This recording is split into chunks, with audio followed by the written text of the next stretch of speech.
आप सभी को राधे राधे, जय श्री कृष्ण। मैं सूर्यकांत द्विवेदी कैवल्य ग्रुप की ओर से आप सभी लोगों का एक बार पुनः से हार्दिक स्वागत करता हूं।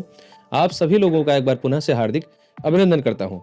अभी कुछ दिनों पहले हमारे केंद्र के द्वारा एक आप लोगों को जानकारी दी गई थी, बहुत ही अच्छी जानकारी आप लोगों को प्रदान की गई थी कि 5 निःशुल्क कुंडलियां हम निर्माण करके आप लोगों को प्रदान करने जा रहे हैं। 2005 से लेकर के 2024 तक के जो भी जातक हैं, उन जातकों की कुंडलियां हम निःशुल्क जो है निर्माण करके यहाँ से देने जा रहे हैं, पूर्ण रूप से निःशुल्क। जैसे कि पहले आप लोगों को पता था कि जो सिद्ध महाकवच आदि आप लोग मंगाते थे, उसमें निर्माण की राशि और कोरियर की या पैकिंग की राशि आप लोगों को देनी पड़ती थी, लेकिन जो ये कुंडली निर्माण करके यहाँ से भेज रहे हैं, वो पूर्ण रूप से निःशुल्क है। और जैसा कि आप लोगों को वचन दिया गया था, तो उस वचन के अनुसार आज ये देखिए आप लोग, ये 5 कुंडलियां हैं। ये 1, 2, 3, 4 और 5। अब ये देखिए इस प्रकार की ये कुंडली है। जैसे कि ये देख लीजिए, ये जन्म कुंडली है और ऐसा जन्म कुंडली के अंदर ये पूरा होता है। अब बहुत लोगों के मन में ये भी प्रश्न आएगा कि गुरुदेव, कुंडलियां पहले तो बड़ी बड़ी हुआ करती थी। कुछ लोग ऐसा भी कहेंगे कि जो है हमारे पूरे शरीर के बराबर कुंडली होती थी, उसमें एक पेज जोड़ के, एक चार्ट जोड़ के ऐसे करके वो बड़ी बनती थी। तो ये छोटे से कुंडली में क्या वो पूरा वृत्तांत जो पहले के ज्योतिषी लोग लिखते थे वो क्या आ जाएगा? पूरा आ जाएगा। ऐसे आ जाएगा, कैसे आ जाएगा वो आप लोग समझिए कि जैसे जो पेज जोड़ा जाता था उसको बड़ा करने के लिए, कुंडली को बड़ा करने के लिए, जीवन का वृत्तांत और सूक्ष्माति सूक्ष्म लिखने के लिए जो पेज जोड़ा जाता था, वो जोड़ने की अब आवश्यकता नहीं है। जमाना बदल गया है, उस अनुसार जोड़ने की आवश्यकता अब नहीं रही। क्योंकि ये देखिए, ये एक तरफ ये देखिए, ये गणित भरने की जगह दी गई है और ये दूसरा तरफ ये पूरा खाली है। और ये एक पेज खाली नहीं है, ये आप देखेंगे, एक पेज और ये पीछे 2 पेज, 3 पेज और ये 4 पेज, और ऐसे करते जाएंगे तो ये 5 पेज और ये 6 पेज और 7 पेज और ये 8 पेज, 9 पेज और 10 पेज, 11 पेज और 12 पेज, ऐसे करके 12 पेज तक यहाँ तक लिखने की पूरी जगह। तो जो 12 पेज ऐसे लंबे लंबे जोड़ा जाता था, वो 12 पेज ये सीधे सीधे लिख देना है, तो वो पूरा ही वृत्तांत आ जाएगा। अब सोचिए कि ऐसे करके 12 पेज अगर जोड़ देंगे तो आपके शरीर से भी ज्यादा लंबा हो जाएगा, क्योंकि 1 फीट के समथिंग इस ग्रंथ की और इस जो है कुंडली की लंबाई है। तो ऐसे 12 पेज अगर जोड़ेंगे तो 12 फीट तो ऐसे ही हो जाएगा। वो 12 फीट का कोई इंसान होता नहीं है। तो कहने का अभिप्राय ये है, ये ऐसे है। और कुछ लोगों के मन में ये होगा कि गुरुदेव, हाथ वाली कुंडली सही है या फिर सॉफ्टवेयर वाली कुंडली सही? क्योंकि सॉफ्टवेयर का जो गणित है वो हाथ से तो हो नहीं सकता। तो कहने का अभिप्राय है, ये भी शंका आप लोगों की दूर कर दूं कि जो सॉफ्टवेयर बनाया है जिन लोगों ने, वो भी किसी हाथ के ही लिखने वाले गणितज्ञ ने बनवाया होगा। कहने का अभिप्राय ये है। और पहले हर कुछ हाथ से होता था, और हाथ तो मैं ज्यादा बोल रहा हूँ, ये तो एडवांस तकनीक है। पहले तो सब कुछ मन से होता था। तो कहने का अभिप्राय ये है कि जो है, जो सॉफ्टवेयर में जो आप लोग देखते हैं, वो किसी हाथ के ही गणितज्ञ ने या बुद्धि के ही गणितज्ञ ने वो बनवाया होगा। वो कंप्यूटर में वो सब स्वयं से नहीं आता। कहने का पहला अभिप्राय है। दूसरा ये है कि जो हाथ की कुंडलियां होती हैं वो पूर्ण प्रमाणित होती हैं। सॉफ्टवेयर में भी गलतियां होती हैं और सॉफ्टवेयर में कुंडली में अंतर आ जाता है। क्योंकि जब स्थानीय ज्योतिषी जो कुंडली बना देंगे, वो सॉफ्टवेयर कभी भी नहीं बना पाएगा। तो इसलिए स्थानीय ज्योतिषी या हस्तलिखित जो गणित होता है, उसमें गणित और सॉफ्टवेयर में हो सकता है कि कहीं कहीं एक सामंजस्यता दिख जाए, लेकिन गणित लिखने के बाद जो फलादेश लिखा जाता है, वो ज्योतिषी का पूर्ण आत्मविश्वास, और गणित करते समय ही फलादेश की एक भावना उत्पन्न होने लगती है जिसकी कुंडली बनाई जाती है। गणित जब हो रहा होता है, जब गणित की प्रक्रिया उस व्यक्ति के लिए कि चंद्रमा कहाँ है, सूर्य कहाँ है, किस अवस्था में, किस राशि, किस अंश में बैठे हैं, ये एक जब भावना लिखता है गणितज्ञ जो है ज्योतिषी, तो उसी समय उस व्यक्ति के फल कथन की एक भावना भी उत्पन्न होने लगती है। और साथ ही साथ वो भावना भी, वो विचार भी, वो फलादेश भी लिखना पड़ता है, जिससे जो है वो सटीक बैठता है। और सॉफ्टवेयर जब आप करते हैं तो सॉफ्टवेयर में ये सारी भावना तो होंगी नहीं, क्योंकि गणित तो आपने किया ही नहीं है।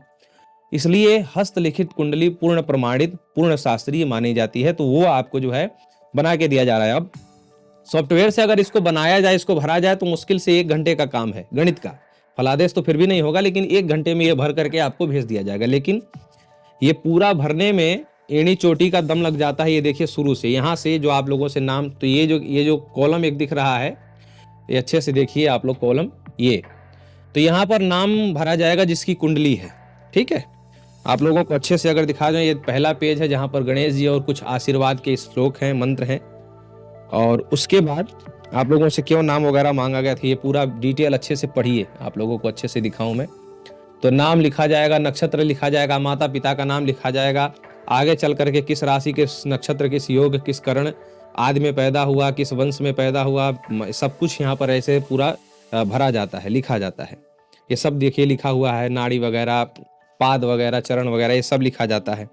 फिर उसके बाद यहाँ पर गणित की प्रक्रिया भरी जाएगी, और ये जो होती है, ये होती है मुख्य कुंडली। ये जन्मांक चक्र जिसको बोला जाता है, ये होती है मुख्य कुंडली। इसी के आधार पर एक जो है अनुसंधानक जो ज्योतिषी हैं, जो 12-15 साल गुरु शिष्य परंपरा से जिन्होंने ज्योतिष का अध्ययन किया होगा, तो एक दृष्टिया यही चक्र देख करके, जिसको जन्मांक चक्र बोला जाता है या कुंडली चक्र बोला जाता है, यही देख करके एक दृष्टिया वो फलादेश बता देते हैं कि ऐसा होगा और ऐसा हो चुका होगा। ये दोनों बातें एक अनुभवी ज्योतिषी जिन्होंने अनुसंधान किया है, खूब परीक्षण किया है, नवग्रहों की साधना भक्ति की होगी, वो एक दृष्टिया यहीं से बता देते हैं कि क्या हो रहा है और क्या आगे हो सकता है। बाकी इसी जो है जन्मांक चक्र को सपोर्ट करने के लिए और भी चक्र होते हैं, जैसे चलित चक्र है, राशि चक्र है, होरा चक्र है, सप्तमांश है, आगे है। बाकी ये सारे जो चक्र हैं उसी ग्रह के, उसी चक्र के सूक्ष्म विश्लेषण के लिए, चक्र का सूक्ष्म विश्लेषण क्या होता है, जैसे वो भी समझा दूं। जैसे कि जन्म कुंडली जो ये है, मान लीजिए उदाहरण के तौर पे, जैसे ये जन्म चक्र है, इस जन्म चक्र में जैसे पता चला कि इस व्यक्ति की दुर्घटना होनी जरूर है, तो दुर्घटना किस वस्तु से होगी, किस तरीके से होगी, किस दिशा में होगी, इसका जो विश्लेषण सूक्ष्म जो है चक्रों से किया जाता है। तो जब सूक्ष्म चक्रों से पता चल जाता है कि इस मुख्य चक्र से पता चल गया कि दुर्घटना होगी इस समय के अंतर्गत, लेकिन दुर्घटना किस चीज से होगी, अगर वो वस्तु भी पता चल जाए तो उससे सावधान हो जाएगा, जैसे अग्नि से, जल से, लोहा से, लकड़ी से, किस चीज से, तो ये सूक्ष्म चक्रों से और अच्छे से पता चल जाता है। तो फिर ज्योतिषी निर्देश कर देते हैं कि इस अमुक चीज से दूर रहना, यही कुंडली का मुख्य उद्देश्य है, आपको संभावित दुर्घटना से बचा लेना या संभावित दुर्घटना को सूक्ष्म कर देना, यही कुंडली का। मैंने पहले भी आप लोगों से बोला है कि जो मंत्र हम आपको प्रदान करते हैं, उन मंत्रों से आपके जीवन में अगर कोई घटना उत्पन्न हो गई है तो आप ठीक कर सकते हैं, लेकिन जरूरी थोड़ी है कि घटना आने के बाद उसका पहले इंतजार करें, घटना आ जाए तो उसको ठीक करें। वो घटना आने ही ना पाए, घटना होने ही ना पाए, इसलिए कुंडली का हमारे शास्त्रीय जो है सनातन धर्म में इसका विधान बताया गया, और कुंडली हर किसी के पास होनी चाहिए, और कुंडली की जानकारी हर किसी के पास होना चाहिए। अमूमन प्रतिवर्ष एक बार, हर साल एक बार ज्योतिषी के पास जाना चाहिए, अच्छे ज्योतिषी के पास। जो ढोंगी पाखंडी है उनकी बात नहीं कह रहा हूं, लेकिन सुयोग्य सुपात्र ज्योतिषी के पास वर्ष में एक बार जरूर जाना चाहिए। आपके वर्ष में जिस दिन आपको शुभ लगे, किसी पर्व के दिन चले जाइए, किसी अच्छे आप अपने जन्मदिन के दिन चले जाइए, जिस दिन आपका जन्मदिन होता है, जन्म दिवस होता है, उस दिन आप चले जाइए और वर्ष का पूरा विचार कर लीजिए कि इस वर्ष में कोई जो है बड़ी दुर्घटना तो हमारे जीवन में नहीं है। ये एक वर्ष में एक बार ज्योतिषी के पास जाना चाहिए। जैसे आप डॉक्टर के पास जाते हैं फुल बॉडी चेकअप के लिए, ऐसे ही फुल जीवन चेकअप के लिए एक बार जो है ज्योतिषी के पास जाना चाहिए।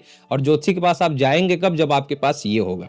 तो ये निःशुल्क जो लाखों लाखों करोड़ों करोड़ों रुपए इसके लिए जो है देशों विदेशों में इसके लिए चार्ज किया जा रहा है, और उसके बाद भी सही जन्म कुंडली, सॉफ्टवेयर वाली तो सभी बना के दे देंगे, सब सॉफ्टवेयर आज के पास, सब आजकल सबके पास है, सॉफ्टवेयर वाली तो बन जाएगी, फ्री में भी बन जाएगी, लेकिन हस्तलिखित जो है प्रमाणित, इसके लिए लाखों लाखों रुपए दिल्ली वगैरह जैसे बड़े बड़े शहरों में और जो है अमेरिका वगैरह में इसके बहुत बड़े बड़े चार्ज हैं, लेकिन वो कैवल्य ग्रुप आपको निःशुल्क दे रहा है। और मैंने बताया कि मंत्र तो देना एक दृष्टिया आसान है, लेकिन ये बहुत कठिन काम है। इसकी जो गणित होती है, एड़ी चोटी का जोर लग जाता है, माथा पूरा गर्म हो जाता है, जिसको कहा जाए सॉफ्टवेयर की भाषा में तो हैंग कर जाता है दिमाग, गणित करते करते, एक कुंडली बनाते बनाते। तो सोचिए ये 5-5 कुंडलियां बनाना, और ऐसी ये सेवा कैवल्य ग्रुप के माध्यम से जो हो जा रही है, आप लोगों का प्रेम है, आप लोगों का स्नेह आशीर्वाद है, महादेव की कृपा है जो ये हो जा रहा है। तो आप लोग इसका लाभ लीजिए और खूब स्नेह और प्रेम दीजिए कैवल्य ग्रुप को, ताकि आगे भी ये सेवा करें। अभी हम जो है 2005 के बाद की कुंडलियां बनाने, 2005 के पहले की भी कुंडलियां हम निःशुल्क प्रदान करेंगे, बस आप लोगों का प्रेम ऐसे ही बना रहे। ये जिन लोगों के नाम से जाना उनका नाम बता देता हूं कि ये वीर कुपेश सहारनपुर, राकेश तिवारी नरसिंहपुर मध्य प्रदेश। ये देखिए पीछे लिखा भी हुआ है निःशुल्क, आप लोग पढ़िए, निःशुल्क लिखा हुआ है, और ये दोनों लोगों के नाम भी आप लोग पढ़ लीजिए। और तीसरा जाना है वशिष्ठ नारायण त्रिपाठी प्रतापगढ़ उत्तर प्रदेश। चौथा जाना है सुखलाल नामदेव सिंधे जो है धुलिया, या महाराष्ट्र जाएगा, ये ऐसे पढ़ लीजिए निःशुल्क। तो कहने का अभिप्राय यह है कि एक और है, उनका नाम नहीं दिख पा रहा है, तो ऐसे करके 5 की ये कुंडलियां जानी हैं। आगे आप लोग भी ऐसे ही प्रेम स्नेह बनाए रहें और कैवल्य ग्रुप को ऐसे ही आशीर्वाद देते रहें, ताकि हम ऐसे ही जन सेवा आगे भी करते रहें। राधे राधे।